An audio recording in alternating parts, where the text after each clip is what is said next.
Rebonjour, bonsoir avec moi, le gars des plantes. Aujourd'hui, on continue mon livre, partie 9, si je ne m'abuse. Sans plus tarder, on commence! Alors, chapitre suivant, spécisme. En éthique et en philosophie du droit des animaux, le spécisme, du mot anglais speciesism, du même sens, est la considération que des membres d'une certaine espèce ont des droits moraux plus étendus ou supérieurs à ceux accordés à d'autres espèces. En d'autres mots, l'idéologie que l'espèce humaine a tous les droits d'exploiter, d'assévir et de tuer une autre espèce pour leurs propres besoins. Le fait de traiter les autres habitants de la Terre comme de simples objets, simplement avoir un préjugé ou une opinion en faveur de sa propre espèce au détriment d'une autre espèce. Posez-vous la question pourquoi on accepte de prendre en charge certains animaux dans notre demeure comme des chiens, des chats, poissons, perroquets, cochons d'Inde, serpents, etc., tandis que certaines autres espèces d'animaux sont dédiées à la consommation quotidienne pour se nourrir et cela en étant acceptable de les mutiler, leur faire mal et les tuer pour ensuite les déguster dans notre assiette simplement pour la simple raison qu'on aime le goût qu'ils nous procurent. Cette souffrance digne d'être punie sévèrement n'est aucunement nécessaire à notre survie. Notre tendance à adopter différents animaux dans notre famille est un comportement qui nécessite une réflexion poussée. Est-ce que les animaux sont vraiment heureux d'être enfermés, laissés seuls, encagés et dirigés comme des enfants pendant toute leur existence dans nos maisons? Est-ce que nous leur rendons vraiment service lorsqu'on doit l'euthanasier après une dizaine d'années de vie? Sont-ils réellement reconnaissants à l'intérieur d'eux-mêmes qu'on leur rend ce service, entre guillemets? Ce sont des questions sans bonne ou mauvaise réponse, mais bien certainement, un fait reste un fait, et ce fait est que chaque animal de compagnie adopté est également un animal qui va se faire euthanasier après quelques années. Les animaux de compagnie sont parfois créés dans des usines, comme par exemple une usine à chiots, qui fait l'élevage intensif d'animaux pour s'enrichir économiquement parlant. 10 000 fois par minute, 6 milliards par année, des animaux sont vidés de leur vie parmi ceux qui font partie des animaux d'élevage. En quoi est-ce différent des animaux que nous mangions si, dans les deux cas, ceux-ci sont réduits complètement à nous assévir sous toute forme confondue? D'un côté, nous voulons combler un plaisir gustatif malsain que l'on a acquis au courant de notre vie en consommant les cadavres et les autres produits dérivés de l'animal, et de l'autre côté, l'humain espère combler un vide ou avoir de la compagnie dans sa vie pour se sentir moins seul et plus complet. Je crois que dans les deux sens, ni l'un est mieux que l'autre, étant donné que dans les deux cas, les animaux de compagnie et ceux de l'industrie de la nourriture sont considérés comme de simples objets ou du matériel pour les mêmes raisons que l'humain à qui ils appartiennent, entre guillemets, évidemment, récolte davantage de satisfaction pour le bien-être de sa propre personne, comparativement à celui de l'animal. Dans ce cas-ci, ce sont les animaux, en parenthèse donc une autre espèce, d'où le nom de spécisme. Certains animaux de compagnie sont parfois abandonnés de leur maître, ce qui les amène indirectement à la morgue, entre guillemets, puisqu'ils sont laissés à eux-mêmes sans avoir eu un quelconque enseignement de leur mère biologique. En fait, on parle ici de millions d'animaux chaque année qui meurent grâce à ce phénomène. Bien que l'on soit dans la certitude de ne pas participer à ce gâchis, parfois 15 à 20 ans avec un animal de compagnie peut s'avérer assez long et on trouve tous les moyens possibles de s'en débarrasser si l'on est incapable ou on ne désire plus s'en occuper. Parfois, on peut même avoir recours à l'euthanasie lorsqu'ils sont en état dégradant pour la santé ou encore une méthode encore moins dispendieuse pour le consommateur qui est la chambre à gaz, un peu le même principe que les nazis ont utilisé pour les juifs. On peut, encore une fois, croire qu'on fait ces actes pour les délibérer de leur souffrance. Par contre, les animaux nous ont rien demandé. On leur enlève la vie dans le seul but que l'on ne désire pas les voir souffrir. Peut-être en fait, ce n'est pas ce qu'ils désirent avoir comme dernier souvenir de leur vie. Peut-être qu'ils préfèrent mourir durant leur sommeil en paix. Ces pratiques néfastes que les animaux peuvent parfois être largement diminuées si l'on achète d'une autre famille dans notre pays directement, lorsque la maman a eu une portée de chien ou d'autres animaux de façon naturelle, sans avoir eu d'interférence dans le processus d'accouplement, et que si l'on leur donne un énorme territoire, comme dans la campagne par exemple, sans laisser de clôture pour les enfermer, et bien sûr les laisser mourir de vieillesse sans s'en mêler. Cette pratique serait de loin beaucoup meilleure éthiquement parlant. Je pense en fait que dans certains cas, l'humain aide certains animaux en les adoptant, car tout n'est pas blanc et tout n'est pas noir. Je m'explique. La méthode la plus connue est sans doute d'acheter dans les animaleries, qui sont très souvent des animaux qui ont été mis au monde spécialement dans le but de faire du profit et d'être revendus. Mon opinion sur ce sujet est que ça serait possiblement la méthode d'achat la moins correcte si vous voulez avoir un animal de compagnie, puisque les animaux sont, en effet, traités comme de la marchandise dans ce genre d'endroit. Ensuite, suivra d'acheter de monsieur et madame tout le monde qui fait, encore une fois, une entreprise en mettant au monde des animaux pour leur propre profit. Rien n'est différent dans ce cas, puisque les animaux sont considérés encore comme des objets qui rapportent du fric.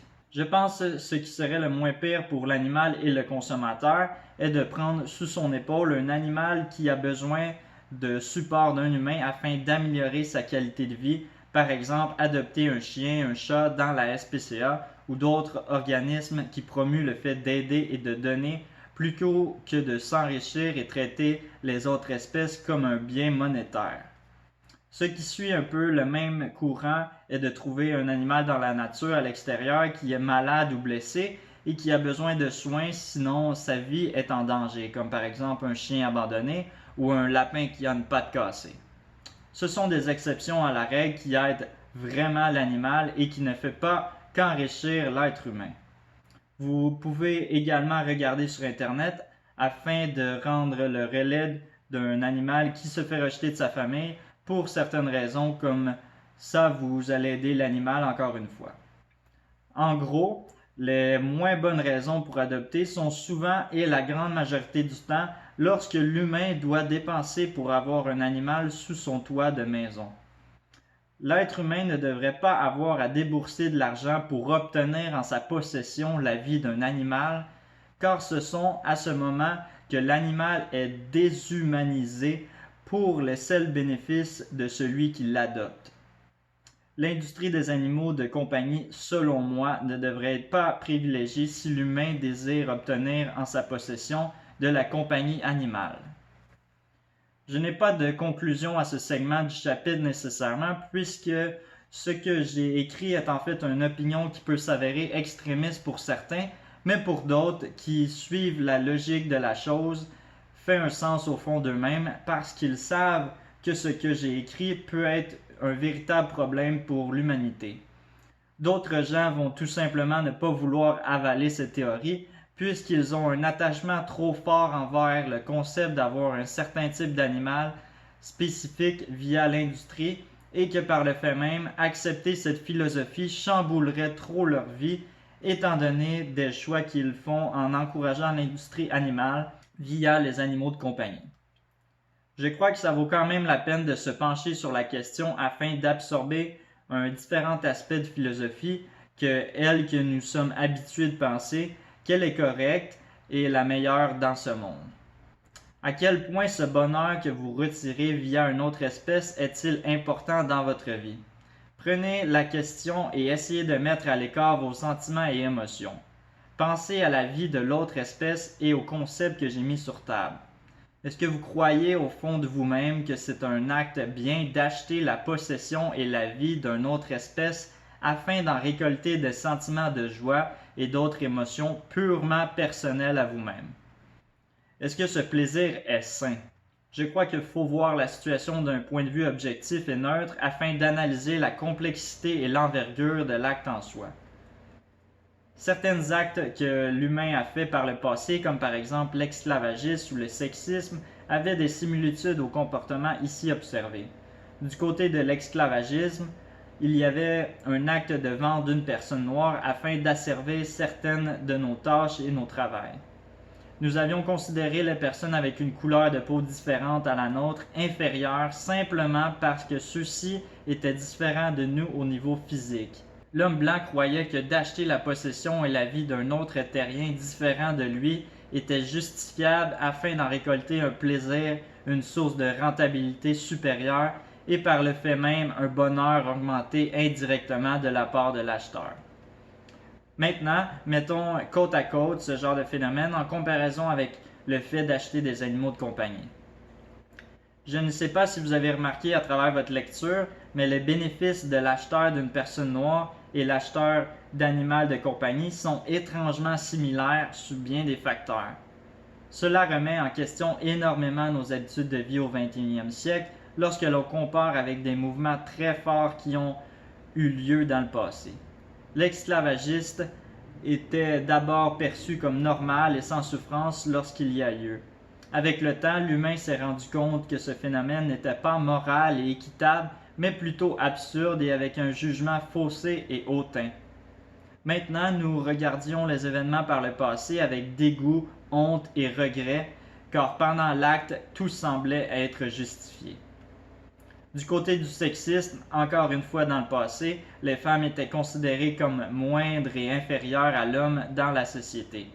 Elles avaient moins de droits, moins de tâches complexes qu'elles pouvaient exécuter, étaient payées moins que l'homme pour le même travail et elles devaient s'abaisser volontairement devant l'homme afin d'être acceptées adéquatement et un peu plus respectueusement. Elles étaient considérées différemment, un peu comme lors de la période de l'esclavagiste, moins fortes physiquement et psychologiquement que l'homme. D'un côté, c'était par cause d'être né avec une couleur non acceptée par la société, et de l'autre, c'était d'être né avec un sexe différent. La femme devait donc faire des tâches et du travail répétitif et sans avoir de plaisir réellement. Elles devaient mettre leur ambition ainsi que leur potentiel à en vouloir davantage dans l'obscurité. La femme était à la maison et elle s'occupait des tâches ménagères ainsi que des enfants, tandis que les hommes, eux, allaient travailler et rapportaient le pain sur la planche, car la femme était considérée incapable de faire ce travail, de ramener l'argent à la maison. Le sexisme ainsi que l'infériorité des Noirs par rapport aux Blancs a diminué largement avec le temps, mais est encore présent parfois dans certaines zones spécifiques sur la Terre. Ce sont deux idéologies basées sur aucune preuve scientifique, mais bien un fondement de la société. Maintenant, au 21e siècle, les femmes et les gens de race noire accomplissent des choses qu'aucun homme blanc n'a réussi à atteindre. Imaginez un monde où le sexisme et le racisme n'auraient jamais existé. Imaginez comment la société serait beaucoup plus avancée au moment où l'on se parle.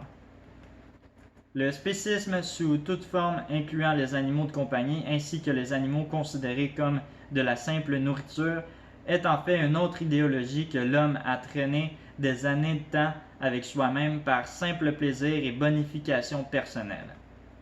Comme le sexisme et l'esclavagisme qui ont déjà passé par ce chemin, nous sommes dans la période où que c'est normal et très commun de consommer les animaux sous toutes les formes. Dernièrement, une communauté à travers le monde entier se sont levées et ces gens ont compris que ce comportement était inacceptable sous aucun prétexte. La vague commence à se lever exactement de la même façon que les deux autres idéologies par le passé ont également élaboré au fil des temps.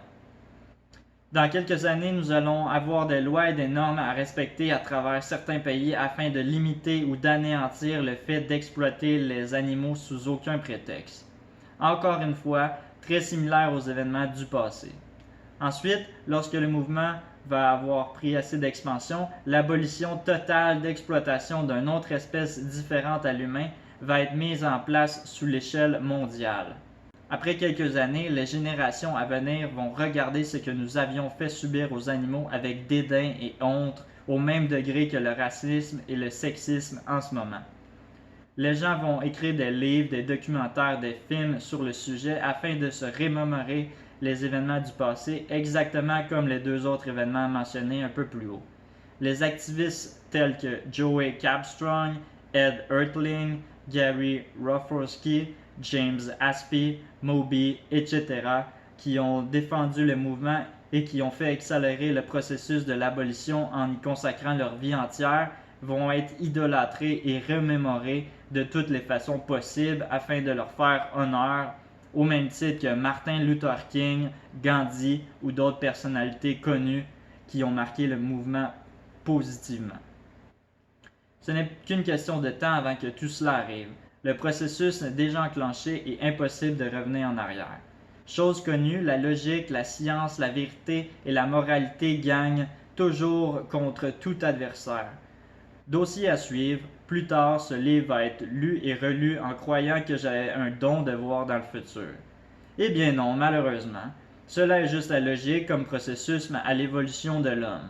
On apprend à respecter les autres gens qui ont une apparence différente de la nôtre, comme par exemple les Noirs, les femmes, ensuite l'homophobie. Et la prochaine étape est, de façon incontournable, le respect des autres espèces différentes de l'humain, sous toutes ses formes, et abolir toute action qui s'interfère avec le mouvement. Fin du chapitre. Chapitre suivant, le corps humain végétalien. Pensez-vous que si nous étions véritablement carnivores, nous ne serions pas dans l'obligation absolue de faire cuire la chair des animaux? Les animaux carnivores n'ont pas de four, poêle, fumeur, barbecue, feu de camp, etc. pour faire cuire les morceaux de cadavres avant de les manger. Ils n'ont aussi pas d'outils pour enlever leur cerveau, cœur, poumon et tout autre organe que l'espèce humaine n'ose pas s'aventurer dans ces parties du corps des plus gastronomiques. Pensez seulement au poulet. S'il n'est pas assez cuit, notre corps réagit très sérieusement par mécanisme de défense sous divers aspects. Qui n'a jamais été malade ou eu la diarrhée après avoir ingéré un poulet soit mal cuit, soit pas bien conservé au froid, mis au soleil trop longtemps ou encore légèrement vieux à cause que l'on avait oublié dans le frigo?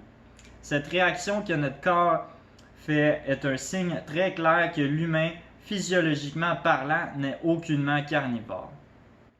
On estime qu'il y a plus de 3 millions de végétariens au Canada en 2018, ce qui est largement plus que la somme en 2002 qui en contenait 900 000.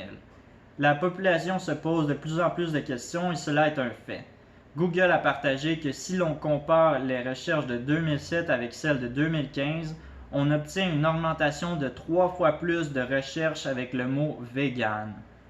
Certains gens ont la forte croyance que consommer des produits animaliers engendrait le mauvais karma, puisque c'est mal et contre nos valeurs dites humaines. Consommer la violence, la cruauté, participer indirectement à l'esclavage et le meurtre de milliers d'animaux dans notre vie, en donnant notre consentement pour que l'industrie roule et soit autant lucrative, nous met dans une position que c'est bel et bien à cause de la population que cela existe encore. Si les tablettes des magasins ne se videraient pas autant rapidement, il y aurait une diminution de la quantité que nous devrions produire et par le fait même minimiser les répercussions néfastes que l'industrie engendre. Je crois bien évidemment cela aurait une fin bien comme l'esclavage a eu une fin, le sexisme qui disait que la femme était inférieure aux hommes, le racisme qui disait que les noirs étaient inférieurs aux blancs, et même l'homophobie qui met les gens, autant femmes et hommes, dans une classe à part seulement pour la cause qu'ils n'ont pas la même orientation sexuelle que la majorité des gens. Comme nous avions constaté en tant que société avec le recul, que tous ces actes ne sont aucunement égaux et justifiables envers les gens différents qui sont parmi un groupe de minorités sur Terre. Si nous se basons sur les mêmes bases que l'humanité a acquises à travers les années, qui dit que de se mettre en position supérieure par rapport à un groupe d'individus en minorité qui sont différents et en même temps souvent sans défense parce qu'ils sont moins présents dans la société que les autres, n'est pas correct et humaine à faire, cela devrait le faire. C'est à se poser la question pourquoi les générations à venir ne seraient-ce pas en accord avec ce principe via le fait que les terriens différents de nous, en parlant de certaines espèces comme les animaux destinés à la consommation de nourriture pour les humains, seraient mis dans une classe à part.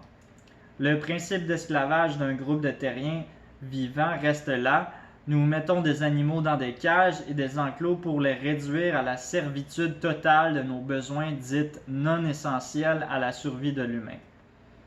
Nous nous sommes créés des besoins superflus à travers les années et convaincus que cela était correct de prendre la vie d'un autre animal vivant, vu que celle-ci est sans défense et que, du même coup, l'animal peut nous apporter un bien gustatif que nous nous sommes créés aussi à travers les années. Si nous naissons en tant que bébés sur Terre avec zéro instinct de chasseur, prédateur, jugement envers d'autres gens et le but de plaire aux autres pour se faire accepter dans un groupe et se conformer aux mêmes valeurs de ce groupe, le goût pour les produits animaliers serait-il créé de la même façon que le racisme, le sexisme et les autres philosophies du genre jadis? Je crois bien que oui. Quand nous sommes enfants, nous ne nous soucions pas de jouer avec des enfants noirs, de manger des bonnes choses santé et de faire certaines choses classées hors normes à l'âge adulte pour bien paraître et ne pas se faire juger. Tout ça se construit à travers les années que nous vivons dans la société et à l'éducation que nous faisons donner via les publicités et ce que le gouvernement veut nous inculquer comme valeur. Nous ne sommes rien de moins que des victimes. C'est à chacun de nous de pousser notre jugement et se poser des questions sur nos habitudes de vie, sur ce que nous pensons et sur la philosophie de notre existence sur Terre. Nous devons vider notre verre d'eau au complet pour ensuite créer notre propre breuvage que nous croyons qui est le plus nutritif pour nous. Pourquoi persister à faire et à commettre des actes quotidiennement qui ne sont pas dans la même lignée de nos valeurs, notre philosophie et que nous pensons être la meilleure chose à faire? Pour plaire aux autres, être accepté dans la société, par peur et crainte de se faire juger par les gens que nous ne connaissons pas?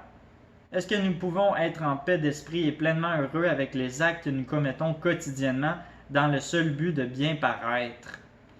Consommer sans cesse tout genre de produits pour rester dans la conformité de la norme sociale et persister à faire des efforts qui ne sont aucunement nécessaires et naturels nous rend-elle vraiment la vie plus facile et agréable? Un peu au même titre du matérialisme qui est dans l'optique d'acquérir sans cesse de nouveaux biens matériels afin de booster notre ego et d'être vu comme une personne qui a réussi dans sa vie parce qu'elle a la dernière génération de téléphones disponibles sur le marché ou encore une voiture neuve. En quoi l'humain peut-il récolter du bonheur via une habitude de vie qui ne sont pas en ligne avec ses valeurs dans le seul but d'être accepté et respecté dans la société par des gens qu'il connaît ou des inconnus? Ce sont des questions qui valent la peine de se poser. Personnellement, je crois fortement que rester dans la base de tout et dans la simplicité naturelle, autant au niveau culinaire qu'esthétique, par rapport au matériel ou autre, est la réelle source de bonheur. Plus de temps à profiter de la vie, moins de temps à travailler, à perdre de notre temps et notre énergie pour continuer à persister à bien paraître est là la véritable source de bonheur. Le temps ne s'achète pas et la santé non plus. Souvent, les gens qui travaillent trop sont très malheureux au fond d'eux-mêmes car le matériel n'achète pas le bonheur. En plus d'avoir souvent un système immunitaire plus bas que la normale, ayant pour cause d'un manque de sommeil, ils tombent malades plus souvent et plus gravement que les autres. D'où vient l'obsession d'acquérir des objets futiles? Le rêve américain « Think Big » va-t-il s'éteindre un jour?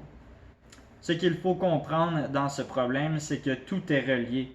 Ça peut paraître complexe et hors sujet, mais en fait non, bien au contraire.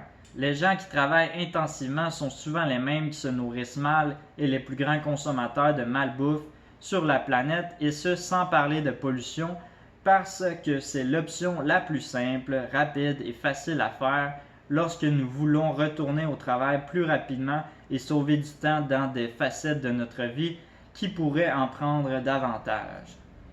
La suite logique s'ensuit, les consommateurs tombent malades à cause du manque de vitamines et minéraux, de fibres et l'excès de substances nuisibles telles que le cholestérol, les gras, les sucres raffinés, etc. Ces mêmes gens vont ensuite vers la solution la plus facile, rapide et la moins naturelle, c'est-à-dire les substances chimiques en pharmacie, pilules, médicaments, comprimés, pastilles, etc. Ça fait rouler l'économie, certes, mais ça rend la société moins productive et diminue la rapidité de l'évolution de l'homme à long terme. La consommation de produits animaliers et sa disponibilité à pratiquement tous les coins de rue fait effet boule de neige. L'homme n'est pas fait pour travailler autant et vivre un mode de vie avec autant de stress et avec une consommation élevée de produits chimiquement modifiés, transformés et animaliers. C'est d'ailleurs pourquoi son corps le rejette sur le long terme. Pensez-y bien, un morceau de chair animale marinée, épicée, herbacée, salée et sucrée pour ensuite être mis sur le barbecue et après ça mis en 2 tranches de pain avec d'autres choses à base de plantes et camouflé de maquillage entre guillemets, ou si vous préférez de condiments pour cacher le véritable goût de la chair cuite de l'animal, n'est aucunement naturel. Nous mangeons cela à cause que la société nous a fait croire que c'était bon, très facile à faire et nécessaire à notre survie. Je ne suis pas certain que le fait d'aller tuer notre propre vache dans le but de nous faire un burger serait la chose à privilégier avant, par exemple, d'aller récolter les produits céréaliers, fruits et légumes, noix et graines pour nous faire un repas. L'acte est plus naturel car l'humain n'est en fait aucunement carnivore au niveau physiologique et physique. La grande majorité des gens ont le dégoût du sang et de tuer des animaux de leurs propres mains sans aucun outil pour les abattre. Peut-être seulement parce que l'homme et le corps humain a été conçu pour manger des plantes. Tenez votre paume de main vers le haut et refermez-la légèrement. Voyez-vous le creux que votre main a naturellement? Ce creux est pour cueillir les fruits et légumes tels que les pommes, les poires et les oranges. Nous n'avons pas de griffes coupantes comme les vrais carnivores. Nous n'avons pas le même type de dents que les requins ou les lions par exemple qui sont entièrement carnivores. Nos canines, entre guillemets, sont en fait présentes pour que l'on puisse croquer dans un fruit dur comme une pomme au même titre que nos cousins les singes. Nous suons par nos pores de peau afin que notre corps se refroidisse de cette façon, tandis que les vrais carnivores comme les chats doivent boire de l'eau et allaiter afin de se refroidir. Nous n'avons pas d'instinct de chasseur lorsque nous voyons un lapin gambader dans les bois ou encore un éléphant dans la boue, ce qui est différent pour un vrai carnivore. Nous préférons cueillir et récolter plutôt que de tuer, car ça nous lève le cœur. Les abattoirs n'ont pas de vitre transparente comme à l'animalerie pour aucune raison. C'est pour cacher ce crime aux enfants et la société qui ont oublié le processus qui se cache derrière la viande et autres produits animaliers. L'humain se déplace debout comme certains animaux frugivores comme les kangourous et non pas à 4 pattes comme les chasseurs tels que les jaguars.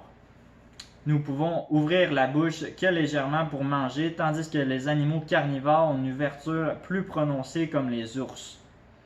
Nos mâchoires se déplacent de haut en bas et de gauche à droite, exactement comme les girafes, tandis que les carnivores, eux, ils avalent leur chair en la cisaillant et sans mâcher comme les loups. L'humain a de grandes glandes salivaires qui permettent de déjà commencer la digestion lorsqu'il mange de la nourriture comme les gorilles, tandis que les carnivores ont des petites glandes salivaires puisque leur système digestif est plus court et plus rapide que nous, comme les pumas. Le corps humain a besoin d'un minimum de fibres quotidiennement pour stimuler l'intestin, tandis que les serpents non. L'homme a une longueur de l'intestin comme les animaux frugivores, de 9 fois la taille de son corps, et de l'autre côté, les hyènes, par exemple, ont une longueur de 1,5 à 3 fois leur corps pour avoir une digestion rapide. Leur digestion à eux s'effectue entre 2 à 4 heures, tandis que nous, dans notre corps humain, nous effectuons le même travail entre 12 à 18 heures. Le corps humain serait-il herbivore alors? Les preuves logiques de la chose sont là et très précises, sans avoir de zone embrouillée. Ce n'est qu'une simple hypothèse, peut-être d'ailleurs trop simple et moins lucrative pour être prise au sérieux et en considération par la société. Personnellement, le fait de se comparer à l'espèce qui nous ressemble plus sur cette terre quand nous sommes descendants de lui, c'est-à-dire les singes gorilles, qui sont 100% frugivores, granivores et avec des ressemblances d'herbivores, m'en donne assez sur le sujet pour me permettre de faire une transition vers un mode de vie plus naturel que l'humain devrait adopter par défaut. C'est absurde de s'en comparer aux espèces carnivores et omnivores sur la planète telles que les lions, qui est la plus commune des raisons que les humains se disant carnivores utilisent pour ne pas changer leur alimentation. Notre corps humain est le plus loin physiologiquement parlant de ce genre d'espèce sur Terre. Certes, l'homme a déjà vécu un mode de vie, ou plutôt de survie, dans son évolution où il n'avait aucun choix pour continuer à vivre que de tuer pour augmenter son espérance de vie. Par contre, nous sommes chanceux au 21e siècle de pouvoir traverser la rue et de prendre un produit sur les tablettes déjà préparé. Nous n'avons strictement aucune nécessité en ce moment de l'évolution où l'homme doit continuer à chasser et à tuer pour continuer à survivre. La question que je vous pose est, pourquoi vouloir continuer à tuer, emprisonner, faire du mal aux animaux, polluer et détruire notre santé à long et court terme si cela n'est aucunement nécessaire à notre survie de l'homme en ce moment et si nous avons d'autres alternatives tout autant goûteuses, moins polluantes, plus santé, sans cruauté et souvent moins dispendieuses à notre disposition. Ensuite, posez-vous la question si c'est logique et si la balance a tendance à être plus lourde d'un côté que de l'autre. Qu'est-ce qui vous empêche maintenant? Les faits sont là. Pour le reste, c'est à vous de jouer. Peut-être que dans quelques dizaines d'années, nous allons avoir un changement radical de ce côté au sein du monde entier. Qui sait? À suivre. Fin du chapitre. Alors, on va s'arrêter là pour aujourd'hui. Le livre est quasiment fini. Je dirais qu'il reste une partie, peut-être deux. Je vais voir comment de temps que ça va être long. Je ne veux pas faire des vidéos trop longues. Mais ouais, une partie, pas mal sûr que ça va être sur le bord d'être fini si ça ne l'est pas. Sinon, une petite deuxième un petit peu plus courte. Puis ensuite, on passe à autre chose. On va terminer ce petit projet-là. Puis j'espère que vous avez apprécié. Comme à l'habitude, si vous avez aimé la partie, un petit pouce pour me le faire savoir. Vous pouvez partager la vidéo avec les autres. Puis abonnez-vous. Laissez-moi un commentaire si vous avez quelque chose à dire. Puis n'oubliez pas, les animaux sont nos amis et on ne mange pas nos amis. Alright. Peace.